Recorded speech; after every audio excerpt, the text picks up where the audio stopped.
Civil court के अधिवक्ता मोहम्मद निसारुद्दीन उर्फ छोटे ने डीएम को आवेदन देकर जिला आपूर्ति पदाधिकारी पर राशन के घोटाले का आरोप लगाया। उनका आरोप है कि मार्च 2022 का फ्री राशन जो गरीबों को मिलने वाला था उसे डीलरों के द्वारा उठाव नहीं किया गया। मुजफ्फरपुर अनुमंडल कार्यालय और आपूर्ति कार्यालय ने मिलकर इसमें एक बड़ा घोटाला किया है। साथ ही उन्होंने कहा कि जिन लोगों पर आरोप लगा वही उसकी जांच करे। उन्होंने मांग की है कि इसकी जांच किसी IAS अधिकारी से कराई जाए। 4/4/2022 को मैंने आवेदन मुख्य सचिव बिहार सरकार पटना, प्रधान सचिव खाद्य आपूर्ति विभाग बिहार सरकार, IG साहब निगरानी, जिला अधिकारी मुजफ्फरपुर को आवेदन दिया कि मुजफ्फरपुर में जो मार्च का गेहूं फ्री वाला अनाज का वितरण होना था उसको ये अनुमंडल पदाधिकारी और जिला आपूर्ति पदाधिकारी के द्वारा उसको नहीं बांटकर उसका पैसा लेने के लिए थे, जिसके खिलाफ में मैंने आवेदन दिया। तो आवेदन देने के बाद संतोष बाबू जो मार्केटिंग अफसर थे उस पर निगरानी के विभाग के द्वारा छापा हुआ, करोड़ों की संपत्ति बरामद हुई। लेकिन ये छोटा मछली है। बड़ा मछली को जब तक नहीं पकड़ा जाएगा तो बड़ा मछली को पकड़ने का उपाय है कि हमने जो आवंटन जो FCI के द्वारा राशन डीलरों को दिया जाता है वो हर महीने एक बार आवंटन होता है फ्री और पैसे वाले का। लेकिन जो मार्च में आवंटन हुआ है वो 2 बार आवंटन हुआ है। मेरे हल्ला करने के बाद में दोबारा आवंटन किया गया और उसके बाद राशन डीलरों पर दबाव दिया गया और प्रति क्विंटल 250 रुपया का इन लोगों के द्वारा घूस लिया गया और उसके बाद उस राशन का घोटाला कर दिया गया।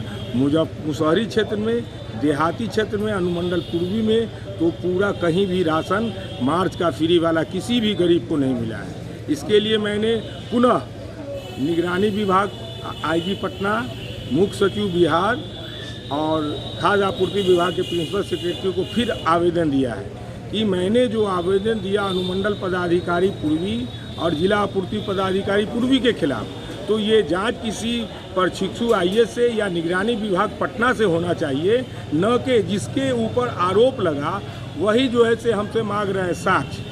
तो इससे स्पष्ट होता है कि इसमें बहुत बड़ा मिलीभगत है। इसलिए मैंने पुनः आवेदन दिया है, साक्ष्य के साथ आवेदन दिया है, जिसमें 2 बार मार्च में जो है से उठाया गया है। क्या चाहते हैं जो जांच कर रहे हैं दूसरा लोग जो जांच कर रहे हैं वो प्रशिक्षु IAS करें या निगरानी विभाग पटना करें। जांच करने पर बहुत बड़ा घोटाला होगा। उसके बाद एक और बात मैं बता रहा हूँ कि कोरोना के टाइम में पॉस मशीन का जो संचालन पटना से होता था, उस समय पॉस मशीन का हेरा फेरी हर महीने होता था। करोड़ों का उगाही, उसका वीडियो भी कुछ लोगों के पास है, करोड़ों का उगाही होता था और पॉस मशीन में हेरा फेरी होता था, जिसके लिए भी मैंने आवेदन दिया। उसके बाद पॉस मशीन यहाँ से आंध्र प्रदेश चला गया। तब से जो है से ये, इसलिए मैं उसका भी मांग किया हो कि कोरोना पीरियड में जो गरीबों को फ्री राशन दिया गया था, जिस समय पॉस मशीन का संचालन पटना से होता था, उसकी भी जांच करें। उसकी जांच करने पर अरबों का घोटाला। मुजफ्फरपुर जंक्शन के उत्तरी भाग में 4 दिनों से चल रही निःशुल्क वाहन स्टैंड की सेवा समाप्त हो गई। सोनपुर रेल मंडल में हुई इस बार निविदा के तहत प्रभाकर एंटरप्राइजेस की पार्किंग सेवा शुरू हो गई। इसका शुभारंभ सांसद अजय निषाद ने फीता काट कर किया। प्रभाकर एंटरप्राइजेस में पार्किंग की शुल्क पहले की अपेक्षा 37% की कमी की गई। इससे साइकिल, बाइक, कार टैक्सी लगाना सस्ता हो गया। मौके पर सांसद अजय निषाद ने कहा कि कस्टमर को अच्छी सुविधा प्रदान करें और उनके साथ सौम्य व्यवहार हो, यही आशा करते हैं। लोगों का विश्वास जितना आज बहुत जरूरी है। एंटरप्राइजेस द्वारा ये आवंटित किया गया है रेलवे के द्वारा। आज इसका उद्घाटन समारोह है जिसमें हम बुलाए हैं सभी लोग, जितने भी साथी गणमान्य लोग हैं सभी लोग हम लोग मिलकर आज इसका शुरुआत किए हैं। कंज्यूमर के साथ अच्छा बिहेव हो, उनका उचित चार्ज लगे, यही ये जो ऑनर है उनसे मेरा यही आग्रह है। और बढ़िया सर्विस दे, पैसा लेना और लोग के विश्वास जीता, ये भी बहुत ज़रूरी है आज के लोग। सर, जदयू नीतीश कुमार को PM कैंडिडेट बना रहे हैं, उस पर क्या कहना है आपका? अरे अभी तो वो बिहार के मुख्यमंत्री हैं लंबे समय से, अब उनकी इच्छा जगी है प्रधानमंत्री बनने के लिए, NDA से नाता तोड़ लिए। अब आइए, पहले तो बिहार देश का चौहद्दी देखिए, इधर भारतवर्ष है। और दूसरी बात है कि विरोधियों का भी तो फौज है, बहुत सारे कैंडिडेट हैं UPA के भी, उनको भी मनाना पड़ना, सबको आम सहमति बनाना बहुत लंबा टाइम लगेगा। इसके लिए इनको 30-40 साल लगेगा टीम कैंडिडेट बनने में। कल उन्होंने कहा है कि हमने बीजेपी के साथ गठबंधन करके बहुत बड़ी गलती की, अब कभी भी ज़िंदगी में दोबारा ऐसी गलती नहीं करेंगे हम। अरे चलिए ना, आने दीजिए ना, अब इस पर ज़्यादा कमेंट नहीं करना है। अभी उनका कार्यकाल जो है 2025 तक में है। अभी हम लोग का जो मेन उद्देश्य है वो 2024 का चुनाव है कि तीसरी बार हम लोग माननीय नरेंद्र भाई मोदी को प्रधानमंत्री बनाएं। अभी तो लंबी लड़ाई है। मानदेय में बढ़ोतरी, उच्च स्तरीय समिति की सिफारिशों को लागू करने समेत विभिन्न मांगों को लेकर 5वें दिन SWO व MPA कर्मियों ने हाथ में काला पट्टी बांधकर विरोध जताते हुए जिला निबंधन एवं परामर्श केंद्र में कार्य का निर्वहन किया।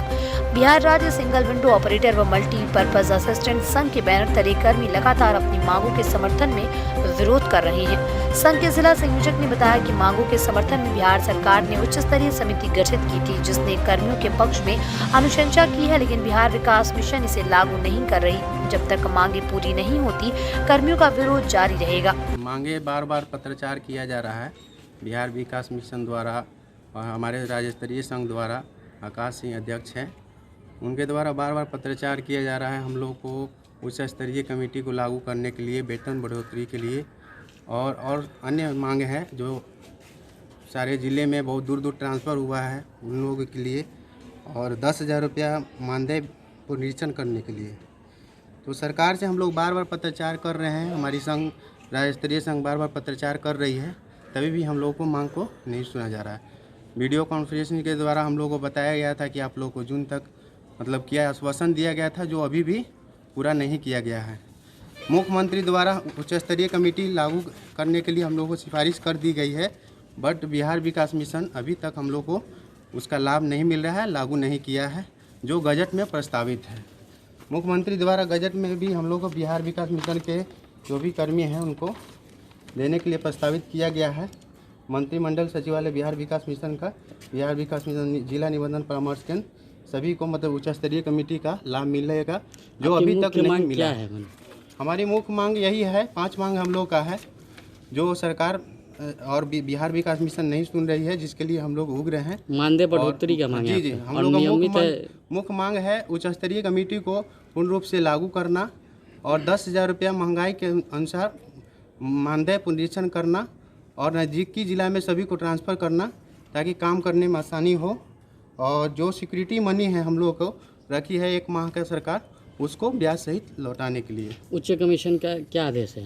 उच्च स्तरीय कमेटी का आदेश वही है, सिफारिश लागू किया है, जिसमें हम लोग का CL और EL का प्रावधान, पितृत्व अवकाश, मातृत्व अवकाश, वो सारी सुविधा है जो हम लोग को नहीं दी जाती है और भी कार्यालय में विभाग में दिया जा रहा है, लागू किया हुआ है। और हम लोग को जो कि मुख्यमंत्री द्वारा लागू कर दी गई है, बाकी हमारे डिपार्टमेंट के द्वारा बिहार विकास मिशन द्वारा रोक कर रखा गया है और हम लोग को लाभ नहीं दिया जा रहा है, जिसलिए हम लोग बहुत नाराज़ है, जिस कारण से हम लोग काला पट्टी लगाकर विरोध दर्ज कर रहे हैं और सरकार तक अपने मांगों को, बातों को पहुंचाने का कोशिश कर रहे हैं। कितने दिन से धरना प्रदर्शन चल रहा है? हम लोग एक सितंबर से लेकर के 7 सितंबर तक हम लोग काला पट्टी लगाकर विरोध कर रहे हैं। अभी 5वां दिन है हम लोग का, जो कि अभी तक हम लोग अपना काम जारी रखे हैं। क्या नाम हुआ आपका? मेरा नाम श्री राम कुमार हुआ, सिंगल विंडो संघ के